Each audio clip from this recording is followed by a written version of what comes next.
Hi everyone, it's Andre here, Licensed Immigration Advisor. In this video I want to talk about the new visa system for New Zealand work visas, because there's a whole lot of changes that are happening on the 1st of November 2021, so I'm going to try and explain all these changes as well as I can. So basically with the new system there's going to be 3 checks. So there's going to be 3 checks that happens when you apply for a work visa. Now the first check is the employer check, and basically what this means is the employer needs to get accreditation from the New Zealand government.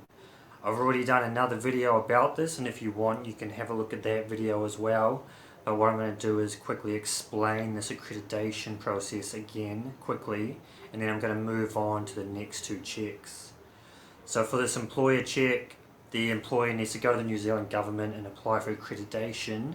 And what happens is the New Zealand government checks everything about the employer, like their financial documents, how many staff they hire, how many New Zealanders they hire, how many migrants they hire, have they broken any employment laws, anything like that. So basically the employer has to give all the information about the whole company and has to give that to the government, because the government just checks every little thing.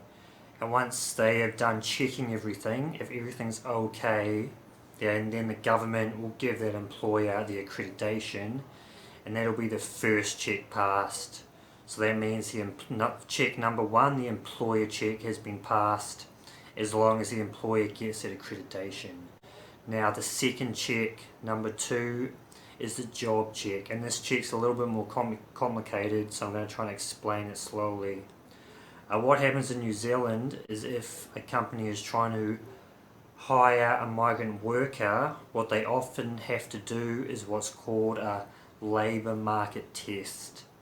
And what a labour market test is basically how it sounds. The company has to test the local labour market in New Zealand and see if there's any New Zealanders who can do that job.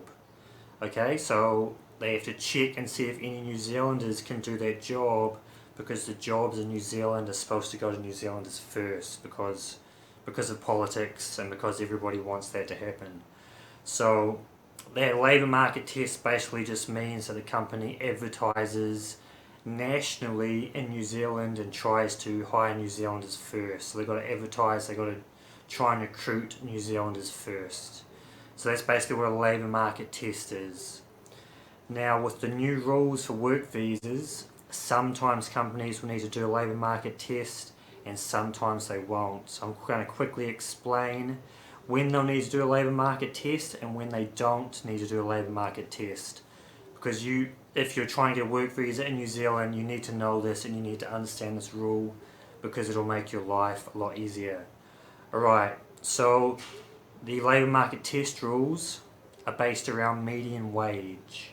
So that's the average wage in New Zealand, the average payment per hour in New Zealand. Pretty soon the median wage is going up to $27 per hour. So just keep that figure in your mind, $27 per hour.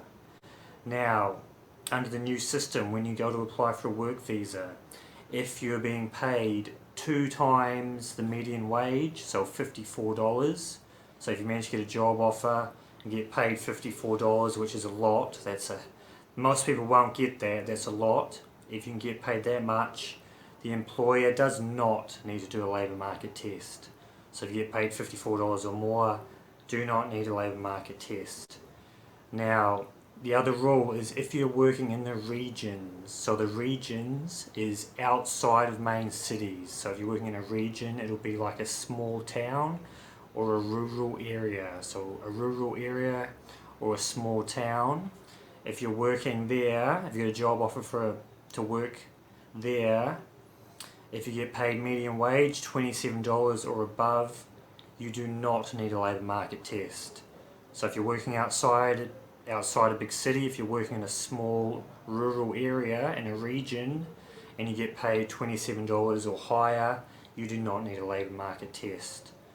Now, the last rule is if you're working in a city, so if you're working in one of the main cities like Auckland, Wellington, Hamilton, Christchurch, one of the main cities, if you need to to get out of doing a labour market test, you need to get paid $27 or more, and your job needs to be on a skill shortage list. So if you're working in a city, there's 2 requirements to meet to get out of the labour market test.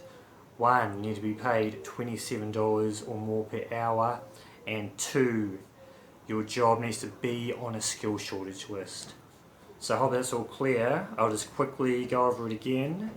So number 1, if you're getting paid $54 or higher, no labour market test.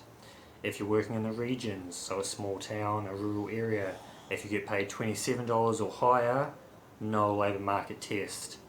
If you're working in a city and you get paid $27 or higher and your job is on a skill shortage list, no labour market test.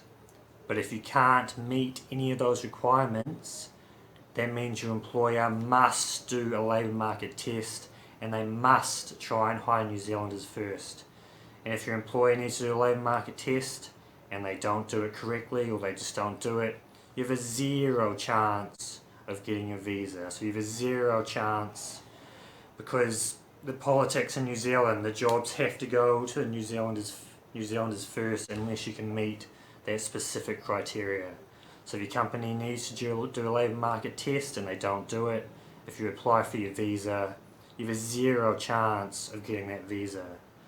Okay, so hopefully I've explained that job check. There's one more thing. There's also what's called sector agreements. So there's certain sectors in New Zealand, for example forestry sector, construction and engineering, aged care, stuff like that. There's areas that hire a large amount of migrant workers. Some of these sectors will be negotiating their own agreements with the government. So if you work in a certain sector, there might actually be different rules that you need to follow. But these sector agreements have not been finalised yet, so we don't know for sure what's going to happen. But if you're trying to work in an area in New Zealand which hires a large amount of migrants, so an industry in New Zealand which hires a large amount of migrants, there might be a sector agreement with the government, and that means there'll be different rules that you need to follow. Okay, so I hope that's clear for the job check. And okay, step 3 is the migrant check. So that's the check of you. The government will be checking you to make sure you meet all the requirements, such as health requirements. You need to do a medical. Character requirements, you'll probably need to provide police certificates. And they'll also be checking your skills, your qualifications and work experience. So under the current system, you need to meet the work experience or qualification requirements of ANZCO, and if you can meet those requirements you can get the work visa.